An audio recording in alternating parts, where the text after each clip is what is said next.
much for watching.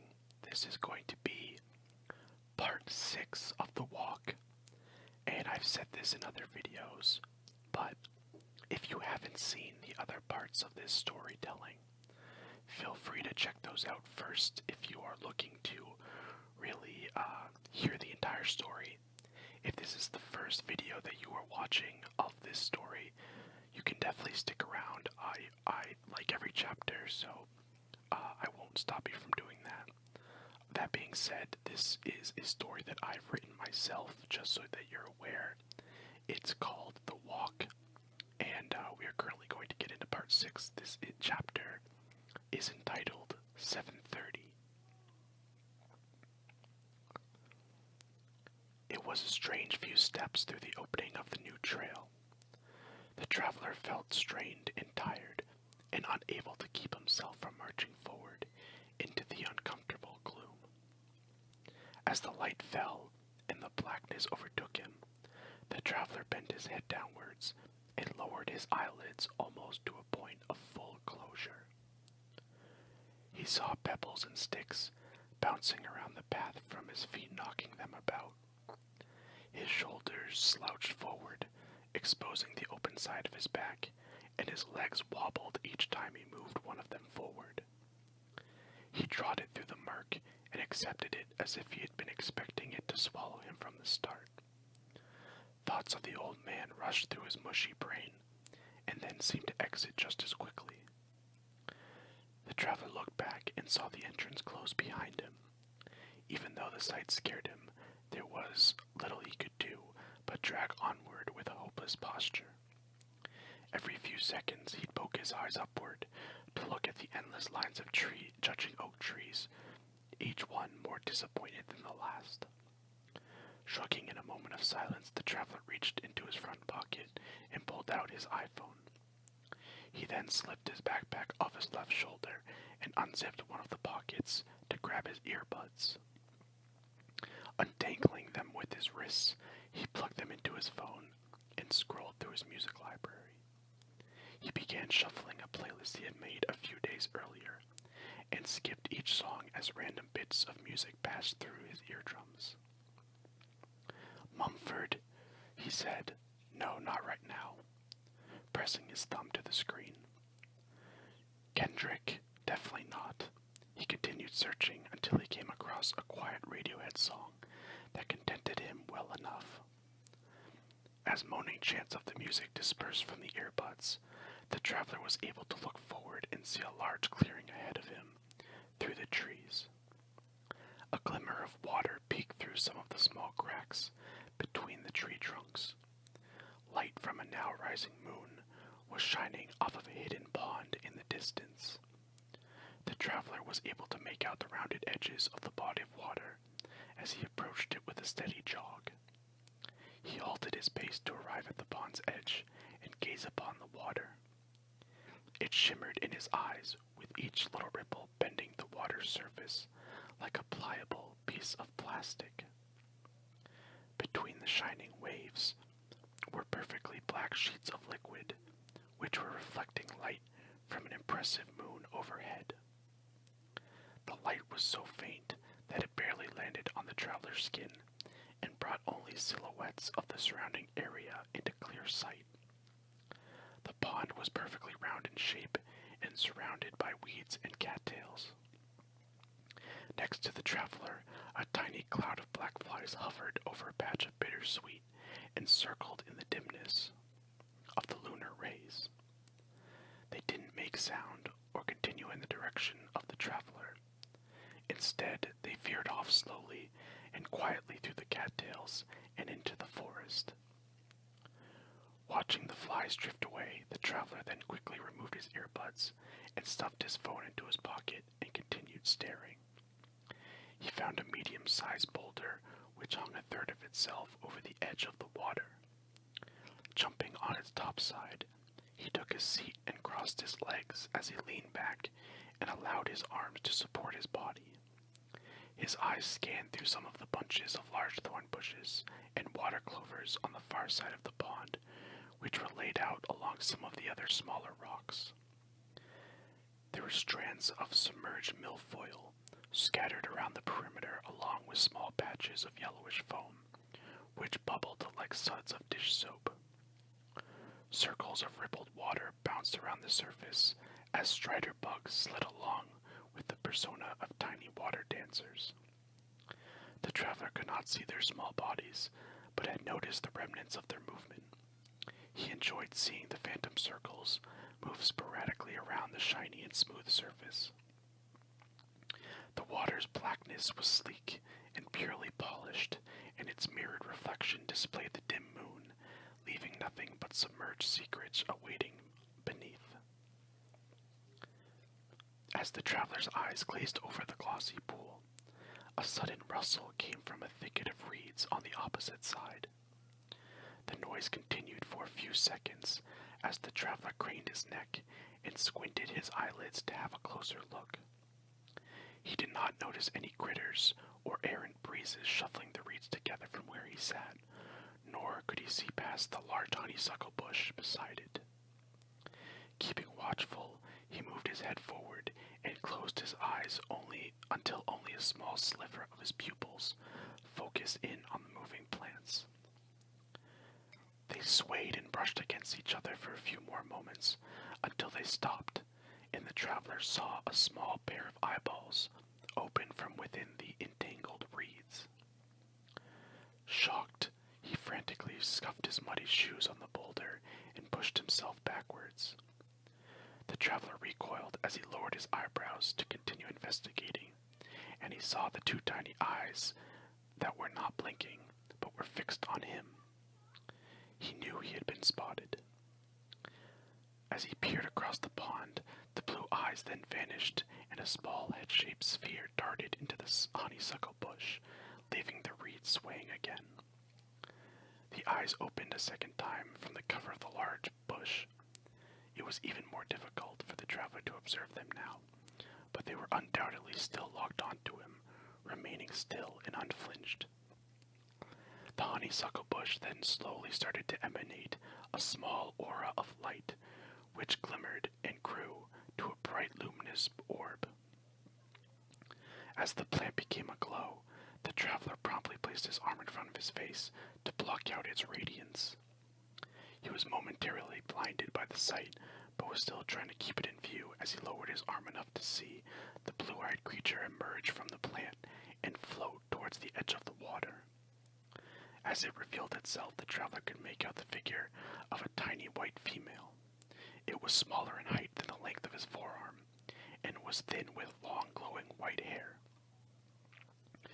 As it came to the water, the light dulled and the traveler was left staring at the creature intently.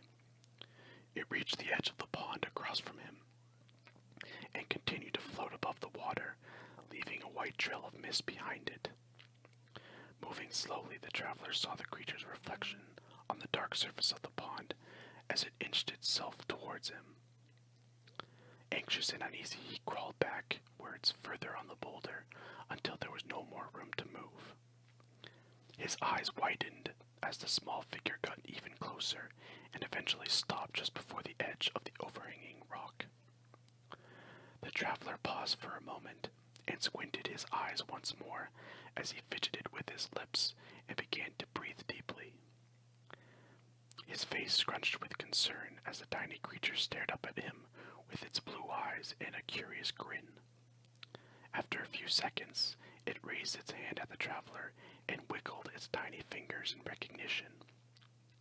The traveler let out a muffled grunt of a breath and slowly raised his arm and cracked an apprehensive smirk. He waved his hand from side to side, returning the welcoming gesture. Still looking up at the traveler, the creature began to speak. "Are you real?" it asked him politely in a high-pitched, childlike voice. The traveler let out a quick chuckle under his breath and glanced quickly to his right before responding. Am I real? Yes, I think so." "You don't look real to me. How am I supposed to know for sure?" "Well, I don't really know," the traveler answered, nervously shaking his head back and forth and moving his eyes rapidly. "If you were real, you would have treats." Treats, the traveler replied. What do you mean? You know, treats, snacks, and candy. The traveler looked at the creature, puzzled by its question. Turning around, he grabbed his backpack and slung it around in front of him. Unzipping one of the front pockets, he reached inside and grabbed a bag of trail mix. The small creature's eyes widened as it stood floating on the water, its hands gripping one another in front of its chest. The traveler opened the bag and pulled out a single M&M, which he then anxiously placed into his palm. Inching forward on the boulder, he extended over the water and opened his hand for the creature. It smiled and scampered towards the traveler's arm, which was now reaching so far over the pond that the slightest wrong move could have him tumbling into the water. Ooh, the creature said in excitement as it reached for the morsel with both of its tiny hands and then returned to where it was standing. The traveler smirked again as he slid back to the center of the rock and sat back down. The creature looked quizzically at the M&M before opening the side of its mouth and biting down on the candy with its molars. Ow! It exclaimed painfully. What kind of treat is this? Well, it's an M&M, the traveler responded. Well, I don't like it. The creature tossed the candy into the pond and watched it sink to the shallow bottom. The traveler grunted a quiet laugh once more, and then interjected a question of his own.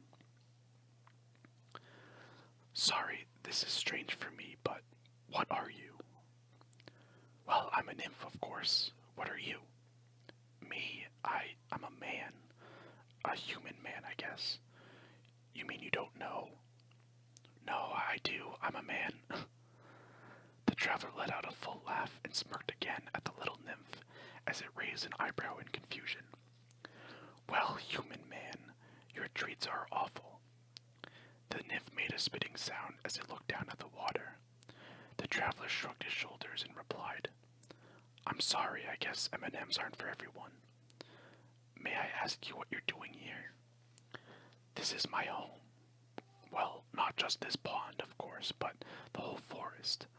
I've always been here. Why are you here? The nymph questioned. I'm wondering that myself. I think I may have wandered down the wrong path. See, I stumbled upon this cabin with an old man living in it, and there was this big rainstorm and I got trapped.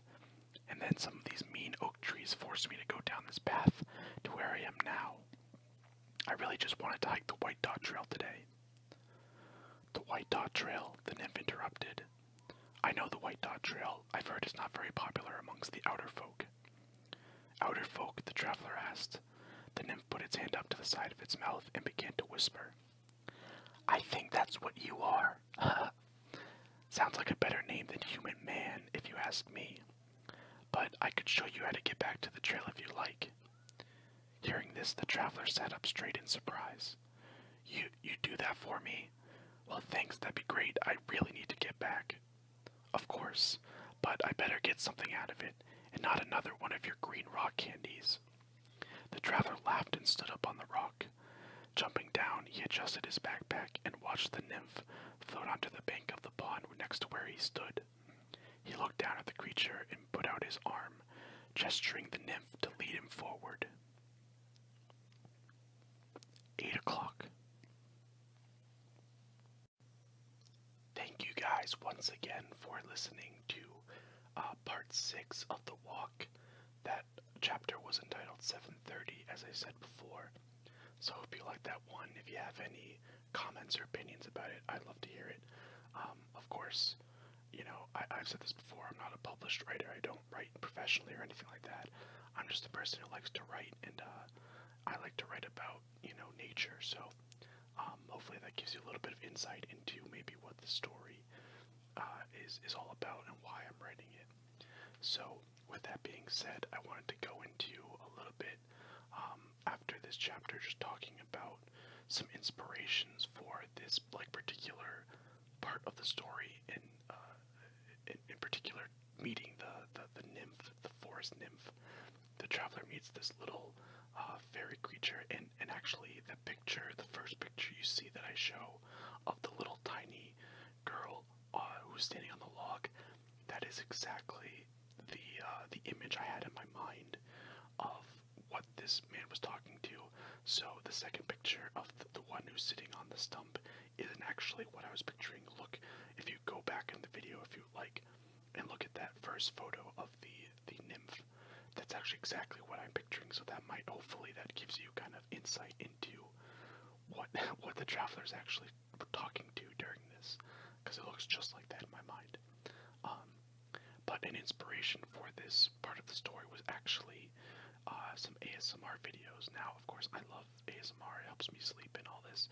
There's some YouTubers out there who have done videos where they dress up as like nymphs and have pretended to meet, like a traveler. So I think that actually had a huge impact on this part of the story and why I wrote it. Because I regularly watch ASMR, so maybe I was watching videos like that when I was writing it. So I'll probably post a link in the description if you're interested in that kind of a video. I have one in mind that I actually would want to share, so you can check that video out. It'll be in the description. Same kind of setting, to kind of style, I guess. So that's one thing. But of course, we're getting real good deep into the storyline right now. It's getting very magical and mystical. It's also very dark right now, which I like a lot. I want the traveler to be going through this very scary part of the woods, and that's why I have this photo at the end of it, because this is kind of a dark part of the story. Will it get better? Who knows? I'm not gonna, say. But I want it to be kind of a horror type of thing. I want the story to have a little bit of horror in it. So that's kind of why I've been putting that in. I just love the idea of a dark and gloomy forest, because you never know what's going on inside that. What kind of evil creatures are just hiding in the trees. So that idea interests me. I don't know. But with that being said, I want to thank you all very much for watching and listening. If you have any predictions for what might happen next, please let me know in the comments or just send me a message. And hopefully I can come up with a new part as soon as possible. So, again, thanks for watching and I hope you have a great day. Bye-bye.